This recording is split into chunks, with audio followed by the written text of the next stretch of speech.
नमस्कार साथियों। आज विश्व जल दिवस है। विश्व जल दिवस, इसकी आवश्यकता क्यों पड़ गई? अरे भाई, धरती पर 70% तो पानी है ही, फिर इसकी आवश्यकता क्यों पड़ गई? और फिर उसके बाद लगातार हम ये सुनते आ रहे हैं कि ग्लेशियर पिघल रहे हैं और कई शहर ऐसे हैं जो कई तो डूबने की कगार पर हैं और कई ऐसे हैं जो निकट भविष्य में डूब जाएंगे। कुछ 10 साल में, कुछ 20 साल में, कुछ 50 साल में ऐसे शहर हैं जो डूब जाएंगे। ये केवल एक अकेले भारत देश की बात नहीं कर रहा हूं, ये पूरी पृथ्वी पर बहुत से ऐसे देश हैं जो इस समस्या से भी जूझ रहे हैं कि उनके कई जो शहर हैं वह या तो डूबने की कगार पर है या कुछ समय में डूब जाएंगे। फिर हमें जब पानी इतना है तो फिर आवश्यकता क्या पड़ गई विश्व जल दिवस मनाने की? कहां जरूरत पड़ रही है? तो साथियों, इसका पीछे का जो मुख्य कारण है वो ये है कि 70% तो हिस्सा जो है वह जल का है, मगर मीठे जल का, जो पीने योग्य जो जल है, उसका हिस्सा नहीं है। वो 3% हिस्सा ही जो है वह पीने योग्य जल है। और 3% जो हिस्सा है उसमें क्या 3% हमारे लिए ऐसे थोड़ी है कि सामने में परोसा हुआ पड़ा है कि ये लीजिए सर, पी लीजिए। ऐसा नहीं है। जो 3% हिस्सा है उसमें कुछ हिस्सा ग्लेशियर में जमा हुआ है, कुछ हिस्सा नदियों में है, कुछ हिस्सा भूजल में है। तो पूरा जो 3% है वह हमारे लिए पीने के लिए सर्वसुलभ नहीं है, वो इतना इजी नहीं। इस कारण से इस विश्व जल दिवस को मनाने की आवश्यकता पड़ रही है। जनसंख्या का हिस्सा जो है वह लगातार बढ़ रहा है। भारत जो है वह विश्व में नंबर 1 पर आ गया है। तो जनसंख्या तो लगातार बढ़ रही है, पानी तो केवल प्रदूषित हो रहा है। उसके कारण से जो पीने योग्य जो जल है उसकी जो प्रतिशत है, उसका जो हिस्सा है वह कम हो रहा है, क्योंकि उसे हम दूषित कर रहे हैं।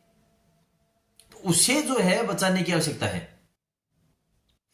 कुएं लगातार सूख रहे हैं और बोरवेल लगातार खुद रहे हैं, लगातार नए नए बोरवेल हो रहे हैं। यह भी एक मुख्य चिंताजनक बात है कि लगातार हर घर में बोरवेल, आवश्यकता नहीं है, हर घर में बोरवेल की आवश्यकता नहीं है, मगर हर घर में बोरवेल हो रहे हैं। तो फिर जलदाय विभाग का क्या काम रह गया? अगर हर घर में बोरवेल, हर घर में बोरवेल है, हर खेत में बोरवेल है। इस संबंध में आपको एक छोटी सी कथा सुनाता हूं, बात बताता हूं कि भागीरथी जो थी नदी, गंगा जिसे हम कहते हैं, उसे जमीन पर, पृथ्वी पर लाने का मुख्य कारण क्या था कि राजा सगर के 60,000 बेटे थे और उन्होंने एक संकल्प लिया था कि हम अपने माता पिता को रोज नया कुआं खोद कर उसका पानी पिलाया करेंगे। 60,000 बेटे, साल में 365 दिन, एक कुआं रोज खोदना। लगातार कुएं खुदने से पृथ्वी अंदर से गर्म होती गई और इस कारण से पृथ्वी त्राही त्राही करने लगी। पहले की जो पौराणिक कथाएं हैं वह सत्य है और उन कथाओं से हमें संदेश लेना चाहिए। वो जो कथाएं हैं वह संदेश दे रही हैं। तो पृथ्वी उस समय भी त्राही त्राही कर रही थी, आज भी वही स्थिति है कि पृथ्वी अंदर से गर्म हो रही है और पृथ्वी लगातार त्राही त्राही कर रही है।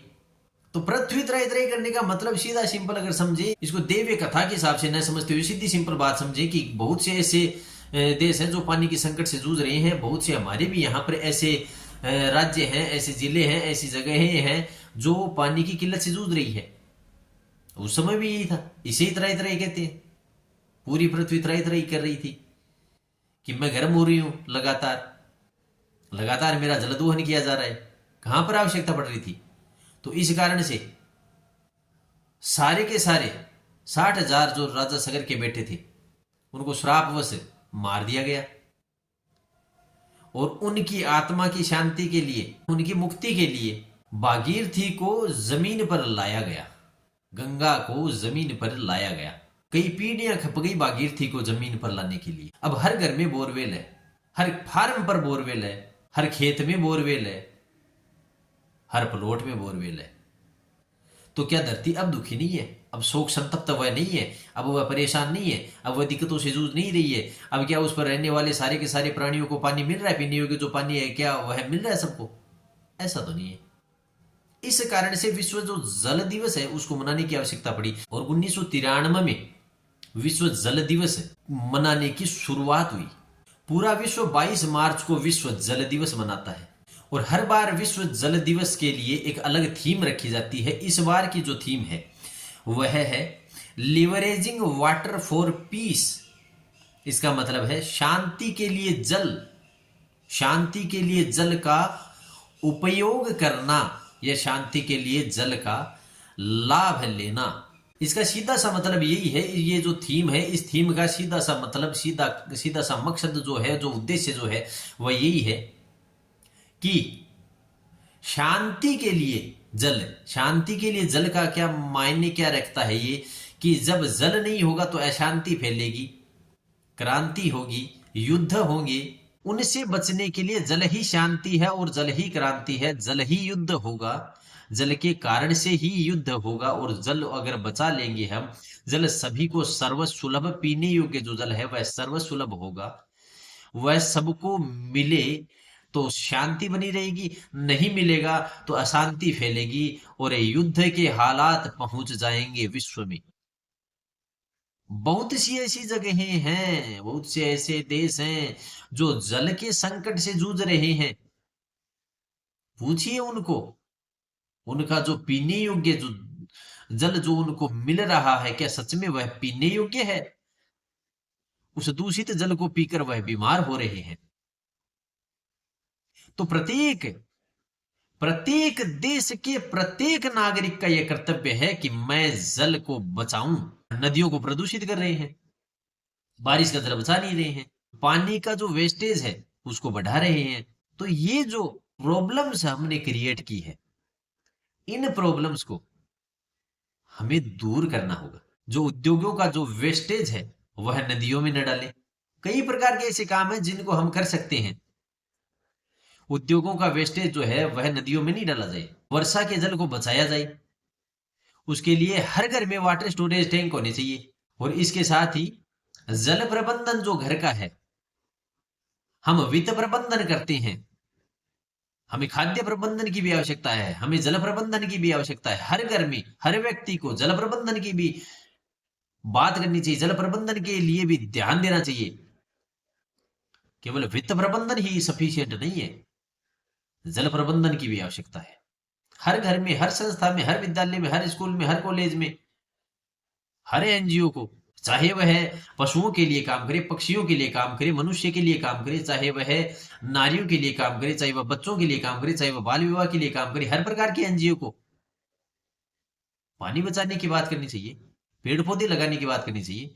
पेड़ पौधे लगाने चाहिए, पेड़ पौधे लगाएंगे तब भी जल स्तर बढ़ेगा। वाटर स्टोरेज टैंक अगर हम हर घर में बनाएंगे, हर संस्था में, हर फार्म में अगर बनाएंगे, जहां जहां बोरवेल है वहां वहां वाटर स्टोरेज टैंक बनाए जाए, वर्षा के जल को संचित किया जाए। जल जो है वह नालियों में नहीं पहुंचे, नालियों में जो पहुंच गया वह पीने योग्य नहीं बचेगा। जब हम ब्रश करते हैं तो भी हमें ध्यान रखना चाहिए कि जो टूटी है वह खुली नहीं रहनी चाहिए, जितना जरूरत हो उतना खोली और बंद। जब हम शेविंग करते हैं तब भी हमें यह ध्यान रखना चाहिए। इसके अलावा नहाने के लिए ये एक जो प्रत्येक व्यक्ति जो अपने दैनिक जीवन में काम में ले सकता है, उन बातों को, वह बातें आपसे शेयर कर रहा हूं कि नहाने के लिए हमें टब या बाल्टी का यूज में लेना चाहिए, न कि शावर का। नहाने का समय कम करना चाहिए ताकि पानी का भी जो उपभोग है, कंजम्पशन है, वह कम होगा। कहीं पर भी अगर आप टपकती टूटियां अगर देखते हैं तो उनको तत्काल उसी क्षण उनको बदलवाने का प्रयास करें। कहीं पर अगर आप सड़क पर जा रहे हैं और कहीं पर आपने देख लिया कि जो जलदाय विभाग है उसका जो पानी जो मुख्य जो लाइन है उसमें से लीकेज हो रहा है, आप रोकें। किसी घर में अगर ओवरफ्लो पानी हो रहा है आप उसको भी कहें। प्रयास करें हर घर में किसी भी प्रकार का ओवरफ्लो पानी ना हो। आजकल तो बहुत ऐसे सिस्टम चल रहे हैं जो ओवरफ्लो को रोक देते हैं, वह तत्काल ऐसी सूचना दे देते हैं। वाटर अलार्म जो है, ऐसे प्रयास हमें करने चाहिए कि जिससे जल संचयन हो सके, जल का दुरुपयोग ना हो।